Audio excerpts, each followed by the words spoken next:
Kapuso Primetime Queen Marian Rivera, muling trending na naman ang ginawang bagong sayaw. Netizens natuwa sa bagong steps ni Marian. Hindi na raw paulit-ulit. Narito the chika ang good vibes na chika natin today.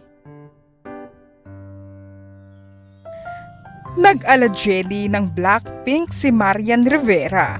Isinayaw nito ang Like Jenny na ang galing ng hip-hop ni Marian na ang angas ng pagkakasayaw.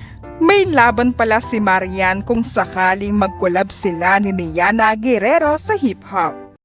Habang tumatagal talaga, bumabata ang dating ni Marian. Mula sa mukha na sobrang ganda at sa kanyang sexy na katawan na mala Barbie doll.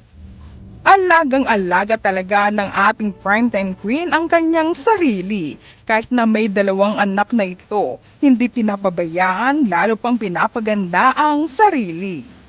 Pinapanatili ni Marian na healthy ito na naghihilig ngayon sa mga sports na tennis, na maganda ito sa katawan ang paglalaro nito.